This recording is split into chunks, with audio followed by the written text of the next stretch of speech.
میں رہتے ہیں، زمین پر گھر بنایا ہے مگر جنت میں رہتے ہیں، ہماری خوش نصیبی ہے کہ بھارت میں رہتے ہیں۔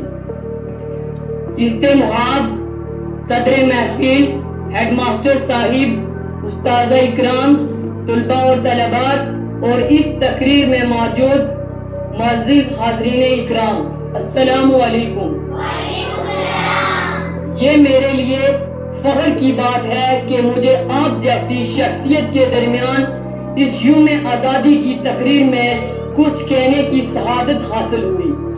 ہم سبھی جانتے ہیں کہ ہمارے اسلاف نے برسوں تک انگریزوں کی غلامی میں گزارے ہیں۔ ہم ان دنوں میں صرف یاد کر کے اتنا بے چین ہو جاتے ہیں، تو پھر سوچئے کہ جو ایسے حالات سے گزرے ہوں گے ان پر کیا بیتی ہوگی۔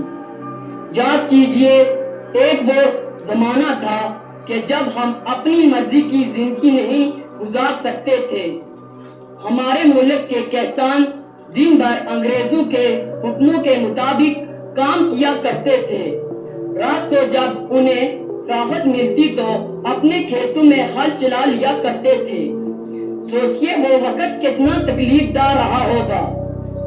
لگ بھگ 200 سالوں تک ہم غلامی کی زنجیروں میں بندھے رہے۔ اس دوران بھی کئی بار آزادی کی کوششیں کی گئی، مگر کمزور منصوبہ بندی کے سبب ہم کامیاب نہیں ہو پائے۔ لگاتار شکست کا سامنا کرنا پڑا اور اس کا برا اثر ہمارے ذہنوں پر پڑا اور ہم مکمل طور پر ذہنی اور جسمانی غلام بن کر رہ گئے۔ مرتے ہیں اٹھتے ہیں اور جھکتے نہیں، مرتے ہیں اٹھتے ہیں اور جھکتے نہیں، اے میرے وطن تیرے یہ لال بکتے نہیں۔ کہتے ہیں کہ ناامیدی میں بھی کبھی کبھی امید کی کوئی کرن ضرور نظر آتی ہے۔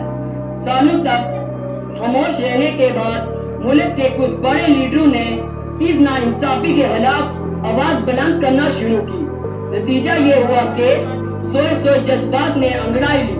پھر دیکھتے ہی دیکھتے ایک ہجوم اٹھ کھڑا ہوا اور اس بار حوصلے بلند تھے کیونکہ یہ سب ایک منصوبے کے تحت ہوا تھا۔ نتیجہ یہ نکلا کہ غلامی کے کالے بادلوں کو چیرتے ہوئے آزادی کا سورج نمودار ہوا اور بالآخر ہم نے 15 اگست 1947 عیسوی کو آزادی سے ہم نے غلامی سے آزادی حاصل کی اور آج ہم امن کی زندگی جی رہے ہیں۔ اے وطن ہم تجھ سے محبت بے شمار کرتے ہیں، اے وطن ہم تجھ سے محبت بے شمار کرتے ہیں، اے وطن ہم تیری عظمت کو سلام کرتے ہیں۔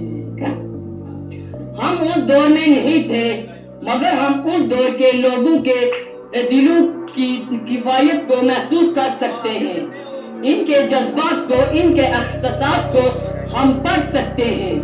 آزادی کی فضا میں سانس لینا انہیں کتنا بہتر لگا ہوگا۔